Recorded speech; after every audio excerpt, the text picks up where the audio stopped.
शिल्पी Gautam rape और murder case, और शिल्पी गौतम के साथ ऐसा आरोप लगा था कि उनके साथ सामूहिक बलात्कार और उसके बाद उनकी हत्या कर दी गई थी। सम्राट चौधरी उर्फ राकेश कुमार उर्फ सम्राट कुमार मौर्य उस केस में संदिग्ध अभियुक्त के तौर पर नामजद थे या नहीं थे, ये प्रेस में वो बता दें। तब के भाजपा के नेता सुशील कुमार मोदी जी ने उठाया था। सम्राट चौधरी कहते हैं मैं कुशवाहा हूँ। 7 लोगों की जिनकी हत्या के ये अभियुक्त हैं, आरोप नहीं है कि जिस व्यक्ति को जेल में होना चाहिए वो आदमी यहाँ का उप मुख्यमंत्री बना हुआ है। तो मुख्यमंत्री नीतीश कुमार सीधे इस पर कार्रवाई करें। हम लोग राज्यपाल के पास डेलीगेशन लेकर जाएंगे, सिर्फ बर्खास्तगी के लिए नहीं, सम्राट चौधरी के गिरफ्तारी के लिए। ये सम्राट चौधरी का इलेक्शन एफिडेविट है जिसमें 2020 में उन्होंने अपने आप को 51 साल का बताया है। तुम जंगल राज की बात करते हो, तो सम्राट चौधरी को अभी के अभी पद से इस्तीफा देकर पुलिस को अरेस्ट करना चाहिए। और तब सम्राट चौधरी यही साधु यादव और राजद के गैंग के हिस्सा थे। चीफ जुडिशियल मजिस्ट्रेट ने नाबालिग होने के नाम पर इनको वहां से राहत दी। इनको जेल से निकाला गया क्योंकि ये 15 साल के थे और कानूनन 18 साल से कम उम्र के बच्चे को अभियुक्त के तौर पर जेल पर नहीं रखा जा सकता था।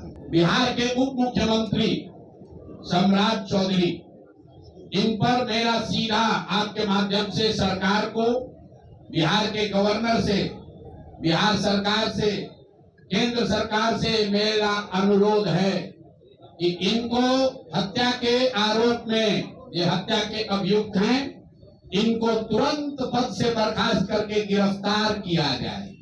क्यों किया जाए ये समझिए।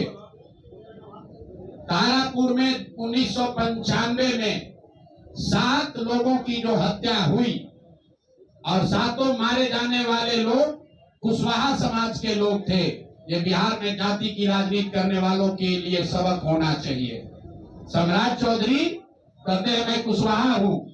7 लोगों की जिनकी हत्या के ये अभियुक्त हैं, आरोप नहीं है, मैं शब्द बहुत सही समझ के बोल रहा हूँ। 7 लोगों की हत्या के अभियुक्त राकेश कुमार उर्फ सम्राट कुमार मौर्य उर्फ Samrat Chaudhary, Tarapur case number 44/1995, note कर लीजिए। 44/1995 में 7 लोगों की हत्या हुई, उसमें ये अभियुक्त हुए।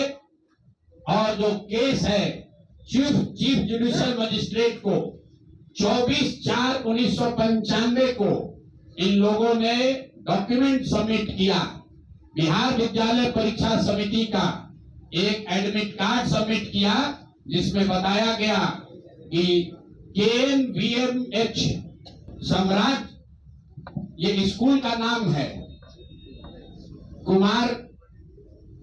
कुमार सर एक स्कूल का नाम है जहां से ये एडमिट कार्ड इशू हुआ है। सम्राट चंद्र मौर्य, पिता का नाम Shakuni Chaudhary, date of birth 1/5/81, result fail, number आया 268, कैटेगरी प्राइवेट। ये सुप्रीम कोर्ट का डॉक्यूमेंट है जो सम्राट चौधरी ने जमा किया है, जिसमें ये बताया है इनका डेट ऑफ बर्थ 81 है, उसके हिसाब से 95 में चीफ जुडिशियल मजिस्ट्रेट ने नाबालिग होने के नाम पर इनको वहां से राहत दी। इनको जेल से निकाला गया क्योंकि ये 15 साल के थे और कानूनन 18 साल से कम उम्र के बच्चे को अभियुक्त के तौर पर जेल पर नहीं रखा जा सकता था। अब ये बात तो पब्लिक की जानकारी में है। अब मैं क्यों कह रहा हूं कि इनको आज अरेस्ट करना चाहिए, क्योंकि 2020 का जो सम्राट चौधरी ने अपना इलेक्शन एफिडेविट दिया है, इसमें अपना उम्र इन्होंने बताया है 51 साल। ये सम्राट चौधरी का इलेक्शन एफिडेविट है। इन्होंने अपना उम्र बताया 2020 में 51 साल। इसका मतलब है कि 2020 माइनस 26, तो 1995 में इनका उम्र था 25 साल, 26 साल।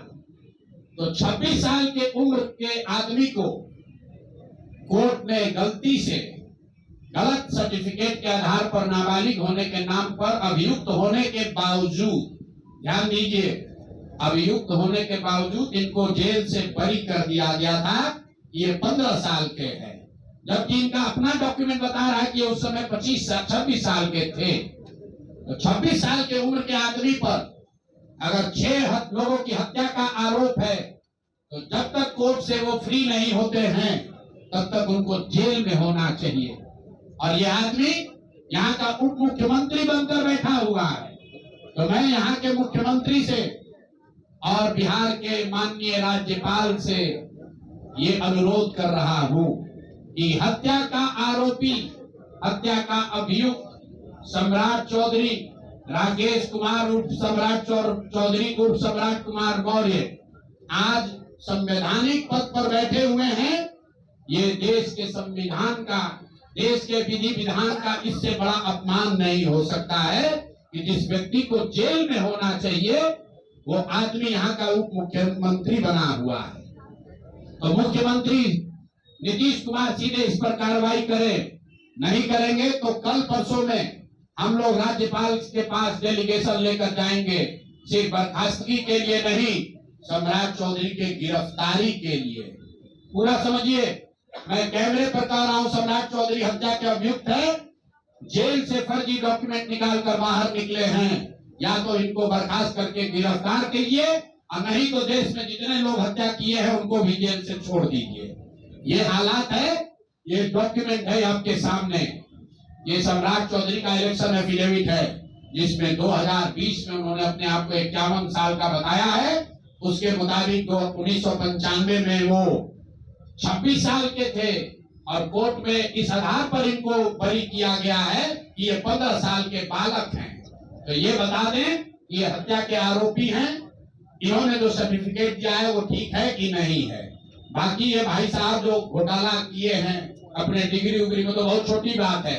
आज की प्रेस कॉन्फ्रेंस सीधी हम लोग मांग कर रहे हैं, सम्राट चौधरी को हत्या के अभियुक्त हैं, 6 हत्या के अभियुक्त हैं, उनको गिरफ्तार कीजिए और नहीं तो बिहार में जितने लोग पर अभियुक्त जिनको बनाया गया उनको सबको छोड़िए। इस देश में अलग अलग कानून नहीं हो सकता है। और ये गृह मंत्री के साथ घूम रहे हैं।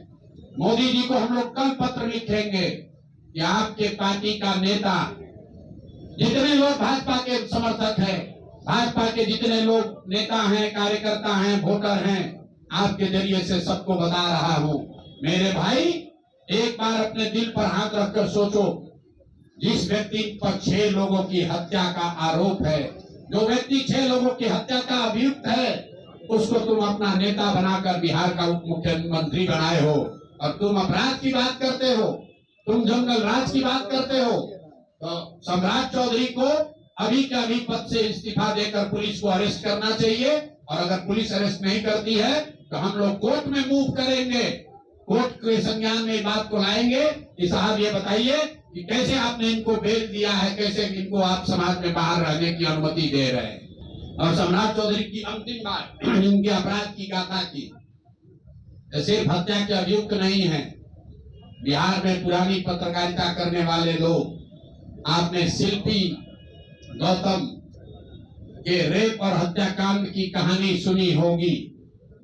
आपने सुना होगा कि लालू जी के जंगल राज का जो चरम सीमा था, जितनी यहाँ माताएं बहने हैं, जो पढ़े लिखे लोग, समझदार लोग हैं, स्वच्छ छवि वाले बिहार में रहने वाले लोग हैं, याद कर लीजिए शिल्पी गौतम रेप और मर्डर केस, जिसमें एक डॉक्टर के लड़के को और शिल्पी गौतम के साथ ऐसा आरोप लगा था कि उनके साथ सामूहिक बलात्कार और उसके बाद उनकी हत्या कर दी गई थी। साधु यादव पर उसका आरोप लगा था, बड़ी हंगामा हुआ, सीबीआई में केस गया। मैं आपके माध्यम से आज पूछ रहा हूं कि क्या अभी के उप मुख्यमंत्री सम्राट चौधरी उर्फ राकेश कुमार उर्फ सम्राट कुमार मौर्य उस केस में संदिग्ध अभियुक्त के तौर पर नामजद थे या नहीं थे, ये प्रेस में वो बता दें, उसके बाद हम उसका डॉक्यूमेंट आपको जारी करेंगे। इनका सीबीआई ने इनको अभियुक्त के तौर पर इनको इनकी जांच की थी कि नहीं, उस मुकदमा में इनको नामजद संदिग्ध बनाया गया था कि नहीं, ये सीधा आपको बता रहे हैं। ये आए और ये पूरा केस तब के भाजपा के नेता सुशील कुमार मोदी जी ने उठाया था, और तब सम्राट चौधरी यही साधु यादव और राजद के गैंग के हिस्सा थे।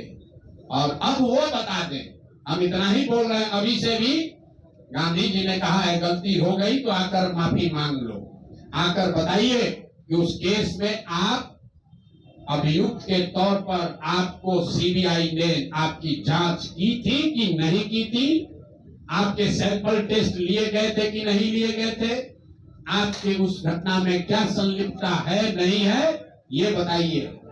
उस केस में आपको बता देते हैं, लालू जी का प्रभाव था, साधु यादव को बचाने के लिए केस को बंद कर दिया गया, लेकिन वो केस खत्म नहीं हुआ। पटना के एक एक आदमी को याद है वो घटना।